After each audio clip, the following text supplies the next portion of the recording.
Welcome back to another video, and today's quote is learn from the mistakes of others since you can't live long enough to make them all yourself. So, I've convinced a few of my colleagues to share their wildest interview stories as well as some advice for those of you who are preparing for an upcoming interview. Do you worry about privileged access sprawl within your organization? Uncontrolled, privileged accounts are a prime target for attackers. A single compromised account can grant access to your entire network. That's why at TCM we trust Keeper. Keeper's zero trust privileged access management brings together password, passkey, secrets, and connections management into one single control plane for effortless security and usability. Unlike legacy PAM solutions, Keeper is fast and easy to deploy, agentless and clientless, and has no implementation fees. So if you're looking for a new solution to secure every user on every device, then check out keeper.io/TCM to schedule a quick demo with their awesome team.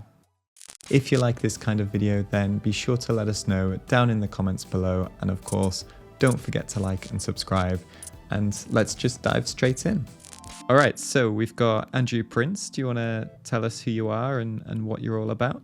Yeah, I'm Andrew Prince. I'm a instructor and creator at TCM Security, and I just recently released the SOC 101 course. So I'm trying to bring some more blue team stuff over to TCM. Yeah, nice. And it's an epic course for sure. So if you haven't checked it out, go and check it out, definitely.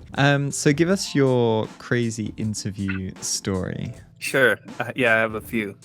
One that really sticks out, I think, kind of gives a lesson of the balance between being yourself versus being professional. Is one time we were hiring for a SOC analyst role. We had an interviewee or an applicant show up like 10 minutes late to the interview, which, in some cases, being a couple minutes late, it's not a big deal. Things happen. In this case, yeah, it was like 10 minutes or 15 minutes late, and we were just like almost debating calling the interview at that point. But he eventually showed up, and he was all out of breath, and it looked like he'd just run like a 5K or something. And so at least he addressed it. He said he was playing a pickup game of basketball earlier, and I guess it was really intense and it went into overtime, and so he couldn't leave when he wanted to, and so that's why he was late. Yeah, needless to say, the optics weren't great at that point. And also with this individual, there was, I guess, a holistic pattern of this person being unprepared, and so this was just one of the ways that it showed. And so I think the takeaway for me was like, it's really cool to hear about your hobbies, and I want to hear about stuff you do outside of work and your interests. I think that's always really cool, especially something I'll ask in, especially like a more technical interview, is to sort of balance it out and ask you about what you do outside of work, and how you stay sane in the industry, because it's tough just getting bombarded by technical questions for an hour or so. In many ways, like telling me that you love to play basketball or go rock climbing, or if you play in a band or you play music or something, that's really cool. And if you can find a common ground or a common hobby or something in common with an interview, that can go a long way into building more relationships with them, and having stuff to talk about and stuff. So it can go a long way. But again, if you don't have the skills for the job to back it up, or if you allow it to affect your performance, like for example showing up late to an interview or missing a project deadline or something, like it's kind of these patterns that if they're already showing during the interview, then it's kind of a red flag, because especially your interview is like the 1 hour you have to make a good impact. And so if you're making mistakes early on like that, or just not showing respect to show up on time, as the person interviewing, it's like you have a choice to make between hundreds, if not of applicants, and so you have to make those quick decisions based off of stuff like that, unfortunately. Yeah, you've got to make it count as well, given your time. I think I probably would have gone for I missed the bus and I ran the whole way and then been like, I'm so dedicated, I ran 20 miles or something. Yeah, something heroic, or like there was a dog in the road, or I mean, I respect them for being honest. So what advice would you give to those who are preparing for an interview, for example their first SOC role, or maybe if they're going for more of a general blue team interview? What pieces of advice would you give them? I think a lot of, especially SOC related roles and blue team related roles, a lot of the job postings that you'll see are just more of like a checklist in the sense that like you're going to see a bunch of things that maybe you don't align to everything there, and you're going to see a bunch of tools listed. It's more so just like, organizations looking for a unicorn kind of applicant, and it's again more so just a checklist. And so there might be questions come up in an interview about like, have you used this specific tool, or have you used like Suricata or something? And it's up to you to be able to say, if you haven't, if you don't have that experience, to say like, no, but I've done this kind of thing. And so if you can sort of break down the objective of whatever tool that they're referring to, and if you have experience using something else, that's never an incorrect answer to say, right? It's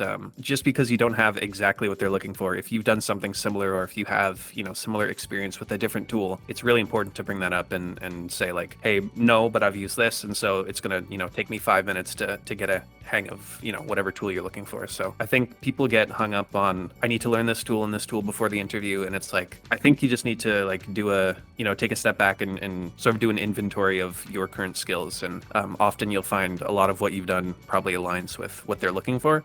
It's just not a one-to-one matching. A lot of job postings that have all of those things on it also force people to list like everything on their CV. So if you've written 5 lines of Python, you're going to put Python on your resume, Yeah. and things like that. So yeah, kind of avoiding that, I think, is also, don't fall into that trap, because when it comes to the interview and they're like, okay, so you've got this skill and you're super experienced in it, it's going to kind of make you look bad as well. So just, yeah, like you say, ignore the fact that it's on the posting and just show what you have. And I think that's the Exactly. Yeah. Just don't lie, because it's never terrible to respond saying you don't know something and you can figure it out. Way to connect back with the interviewer after the interview and say, hey, I researched what we were talking about, and this is what you were looking for. This is the answer or whatever. So that's always an option. If you haven't come across something before that they're talking about, if you're not sure, it's better than trying to improvise on the spot, in my opinion. Yeah, perfect. That makes sense. Awesome. Thanks very much for your time. All right. So good to have you here, Joe. Do you want to give us a quick self-introduction? Yeah, man. I appreciate you having me join. I love talking about this stuff. I'm Joe Hudson. I have been your teammate for, I guess, about 16 months now, something like that, 15 months. Yeah,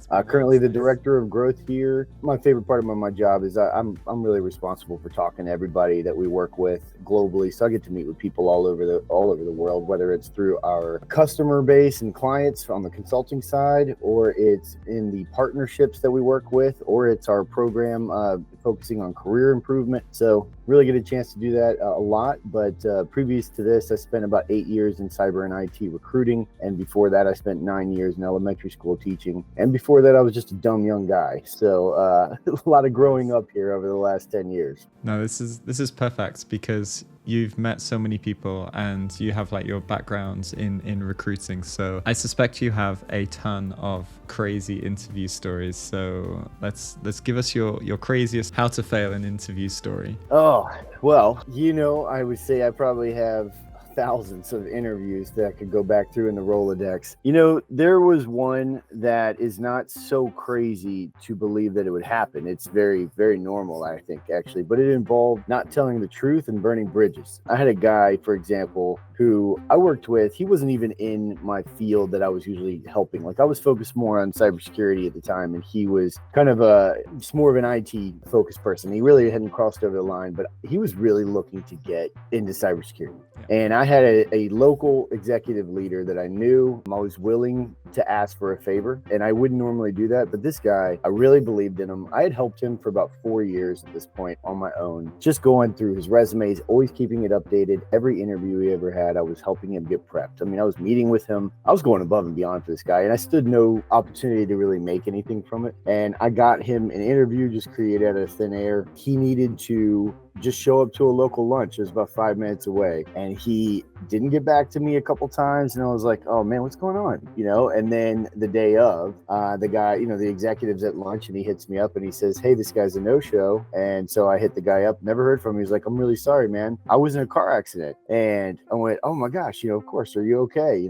I just believed him, because I've been building this relationship for 4 years with this guy, and turns out he was just lying. And the reason I bring that up is because he he's reached out to me probably 3 or 4 times since, and he's needed help. For whatever reason, he cowered in that moment. He lost his nerve. He lost, he lost all his credibility with me, and he burned a bridge, but he also still has not gotten into cybersecurity. And I really think that was a phenomenal opportunity for him, because I built up his character to the next level. And it kind of goes to show that I, even after all that time and building all that trust, I was naive and I was taken advantage of by someone. It made me look bad. Definitely made the executive mad. You've helped them so much, and then that impacts you. So that's also like... Yeah, ripple effect, man. Lost the client, lost the trust of him. He was someone that needed some help, and he lost a really great asset. I think to have in his corner someone that was trying to go to bat for him. It was over. He took a contract job, and he just didn't want to tell me, and he was nervous of how I would react. I've completely ignored him at this point. If he listens to this, he probably knows who he is. I root for the guy to do well, but the point is, in an interview, you have an opportunity to really go to the next level of yourself. You're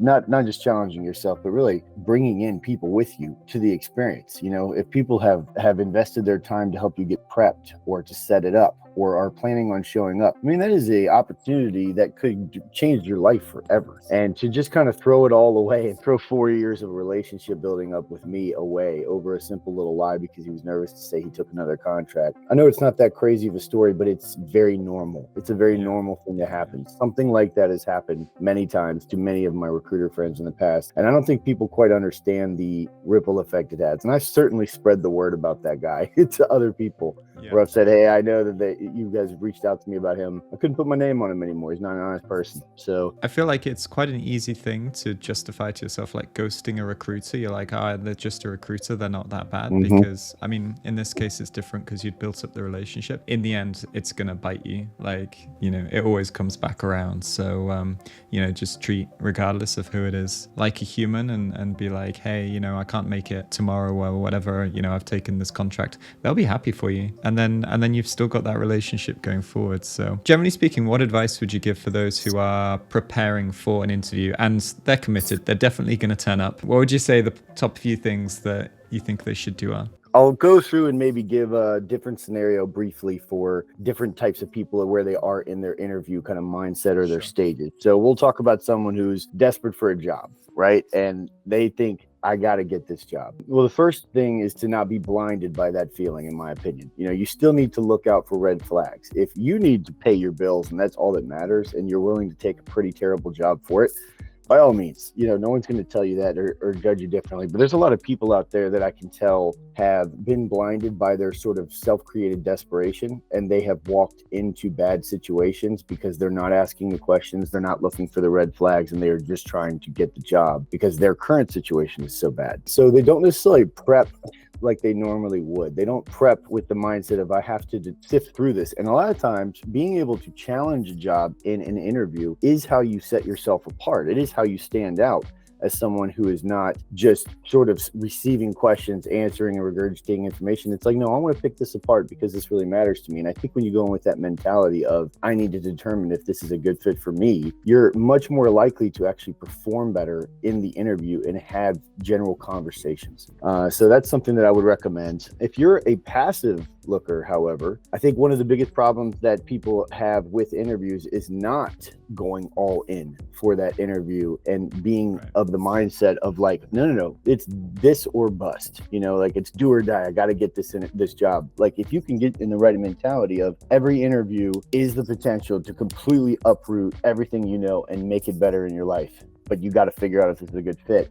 And I just hear way too many people like, yeah, I'll see how it goes. I'll show up and I'll just have a conversation. And I think that a lot of people miss out on really great opportunities because of that. So I think it's the mentality that, you prep yourself for that really tees up a good conversation, or one that is just, it's not going to move the needle, or you're not going to get what you need, or you're just not going to make the right impression because your intensity level isn't at the right fit. So that's a couple tips. That's a great one, actually, because I know a lot of people who go to interviews to see how it will go. And if that's an opportunity of a lifetime, they're probably going to miss it because they didn't take it seriously. So as a good tip as well. Awesome. Well, thanks very much for your time. And we'll catch you next time. You bet, man. Thanks for having me. All right. So we've got Ange here. And do you want to give us a quick TLDR on who you are and what you're all about? Hey everyone, my name is Ange Brown. I am a pen tester here at TCM Security. and I'm the creator of the PJOR, which is the Practical Junior OSINT Researcher Exam, and got my career started about 5 or 6 years ago in cybersecurity. Actually went from college to internship to a role in digital forensics and incident response, and ended up leading a team there. So I've got a little bit of experience both interviewing for roles and also interviewing people to hire them onto a team. So do you want to share your crazy or interesting interview story for us? Sure.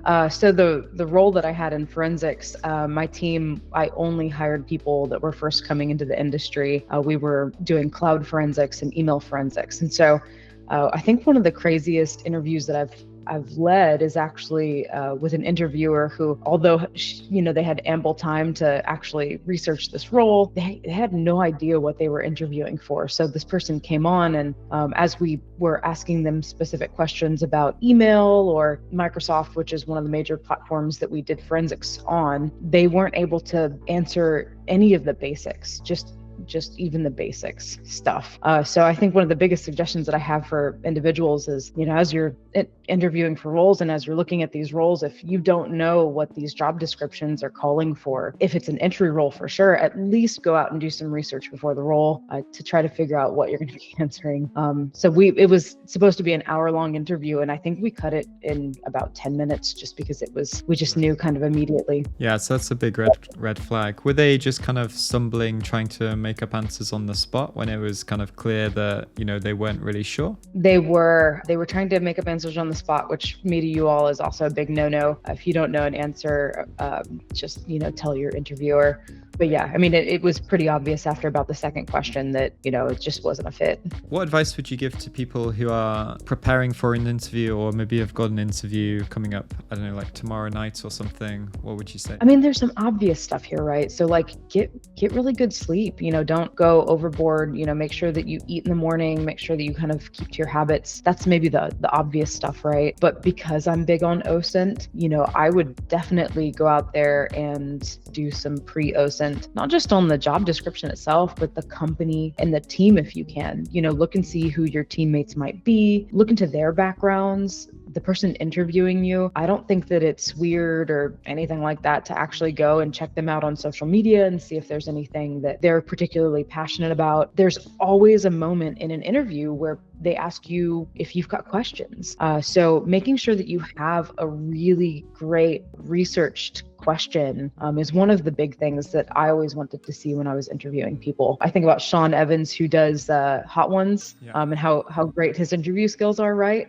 I want like a Sean Evans style interview question from the person that I'm interviewing. I think that just makes it so much more interesting. Yeah, that's great advice. And I think especially if you're in multi-round interviews, even if you don't know who your who's going to interview you the first time, the second time around, there's really no excuse for you to find out about the people who you did meet. So we actually just had an interview on the team for the pen test team, and I went out and looked this individual up and found out that they're a coffee lover. And so I was able to even kind of, align with the person, make them feel a little bit more comfortable, hopefully, in this interview, and also get to meet a potential teammate on a different level, talk about hobbies and stuff. So I don't think any of that is like unrealistic in the world of interviewing nowadays. It's, you want to like the people that you work with. Well, thanks very much for your time. And hopefully we'll have a live stream or something about interviews coming up soon. So we'll see you on that. Awesome. Cheers, Alex. All right. So we've got Andrew here. And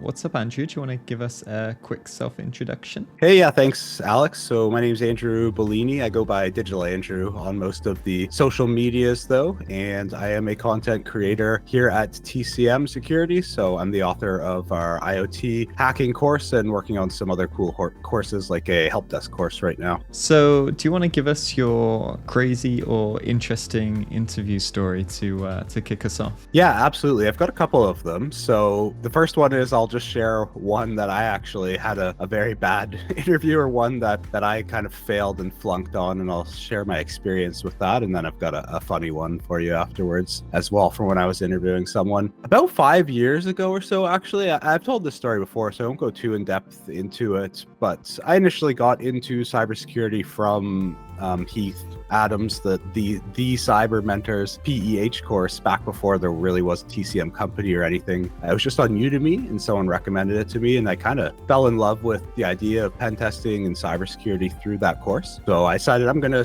try and land a pen test job, and just through some networking and people I knew, I ended up chatting with someone that worked at a pen testing company in the city I live in, and they're like, hey, I could probably get you an interview if you want. We're hiring right now. And so like all I had heard though was like pen testing jobs are like super hard to get, and like everyone has a hard time, and like it's really hard to break into. And I was like, oh man, this is crazy that I'm getting this interview. And like I'd taken Heath's course, like, but I'd only, taken it over a month. And in my mind, I was like, this is such a crazy break that I'm getting this interview. Like, I put it on such a pedestal that like this was going to be like my one shot at getting like a pen test job or breaking into cybersecurity, because I had this connection through the network. And so phone interview, like initial phone screening interview went well, but then the next step was a technical interview where they actually had a setup. And, now that I remember back to it, like it wasn't all too different from like something you would experience in like the PNPT or PJPT, where they had like an Active Directory environment. And they gave me this long list of things they wanted me to do in the environment. A lot of it was like really recon stuff. They were more concerned with that. A few basic things to exploit, and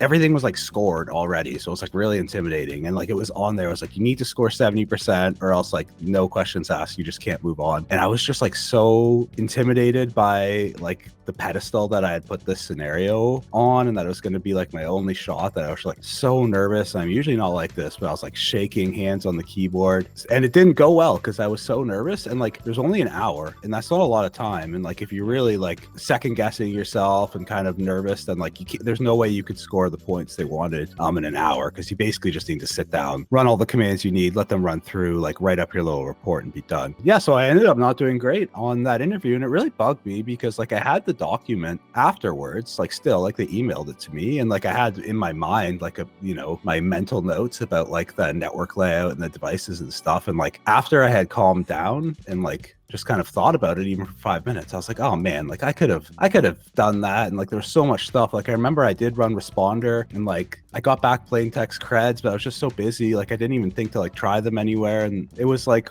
a learning experience to like just be like, calm down, and like there'll be other opportunities. And I ended up, I still work in cybersecurity. I ended up making the transition. It wasn't like it was the only opportunity, but just something in my head put that on such a pedestal that Well, experience with coding interviews, so I'm reasonably good at the programming challenges that some jobs give you, but sometimes you just like, if you don't get it within like 10 or 15 minutes, and then you start looking at the timer and it starts to tick down, and you get more and more stressed. Yes. I can remember, like, I was on the speaker. Like, the other thing too is like the director was like, this was not like a take-home exam or anything. Like, I was on speakerphone with them, and I could hear her in the background. Like, remember I typed like one command, and she was like, oh, and I was like, oh no, I don't know. Like, I'm just trying to run like the nmap that Heath says is good. Like, maybe they have like a different switches or something they want to run on it. I'm just over there running like the Heath Adams special nmap. You had an audience giving you like reactions. Yeah, like the person didn't say too much, but from then on out, I could like hear them, like kind of like, they were taking notes and things like that. Or for all I know, I could have been alt tab, like an alt tab and responding to emails. But like every time I heard them typing too, I was just like, oh God, what are they writing about me? Anyway, and it's funny now, I actually, that company, I had some people from their company come to one of my trainings once, like that I did a few months back. So it's kind of an interesting circle all around. So that's my flunking one. I have a funny one though as well. This is a short story.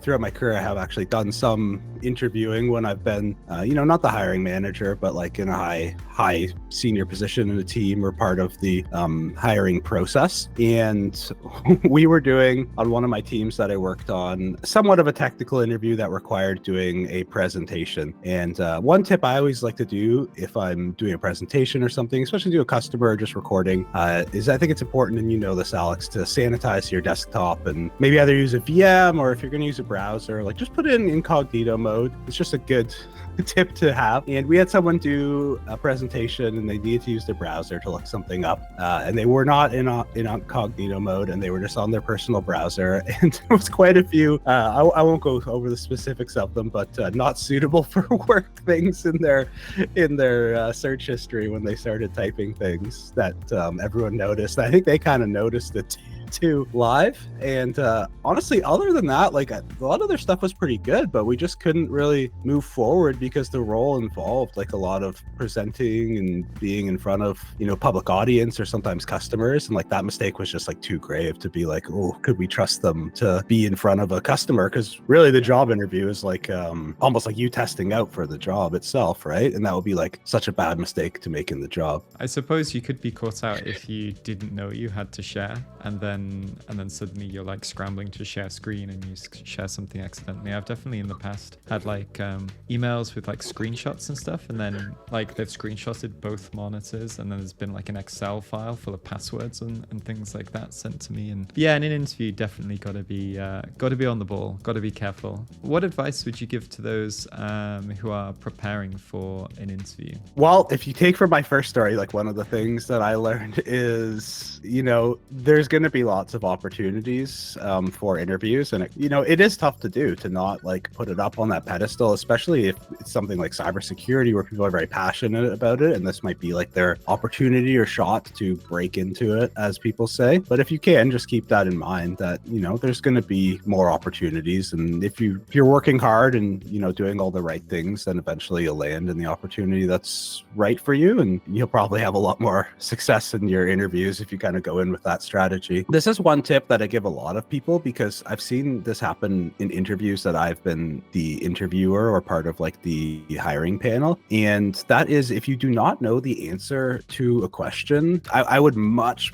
rather someone give me the answer of like, you know what, I don't actually know about that, but here's how I would learn about it. Or if, you know, this came up on the job and I wasn't sure about it, then these are the steps that I would take. That gives so much more weight, in my opinion, than trying to BS an answer or just come up with something on the spot, because like a lot of times that's honestly what you're looking for. Like, I mean, if you're asking, like, I don't think it's a good interview practice to ask like very specific questions where they should know, like, you know, what is this specific port, or like, tell me what this acronym means. But if you do come across things that you don't know, yeah, it's much better to just say you don't know it and give explanation of how you find the answer, because when you start BSing, it really comes across like everyone knows. I've been in interviews in the past where they've been like, how do you exploit this? And if I recall off the top of my head, it was like, how do you get code execution from MySQL using SQL injection? I was like, oh yeah, you can use like the MySQL exec, but you don't really see it these days because it's not a default config. And they're like, no, give us the exact command. And I'm like, are you serious? I should have been like,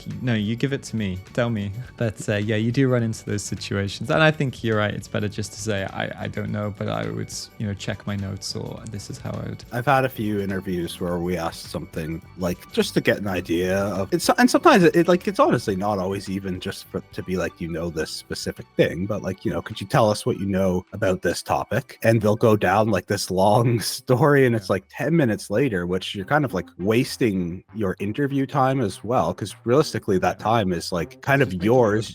Yeah, and you're being guided by a good interviewer will guide you to help you basically showcase your skills and your strengths. And that's kind of what the whole purpose of the interview is. It's not like about acing every question, right? At least in my opinion, for a good interviewer. And if you go on these long-winded, like, you know, where you don't actually go anywhere, or you're wasting, you know, 10 minutes or 50 minutes or whatever of like your time that you could be showcasing yourself to a prospective employer. Yeah, exactly. Yeah, I totally agree. All right, well, thanks very much for your time. You're welcome. And that's it for this video. Once again, if you enjoyed this format, then let us know down in the comments below, and I'll be sure to make more videos like this. And of course, don't forget that you can join us on Discord or every Wednesday for our regular live stream. Catch you next time.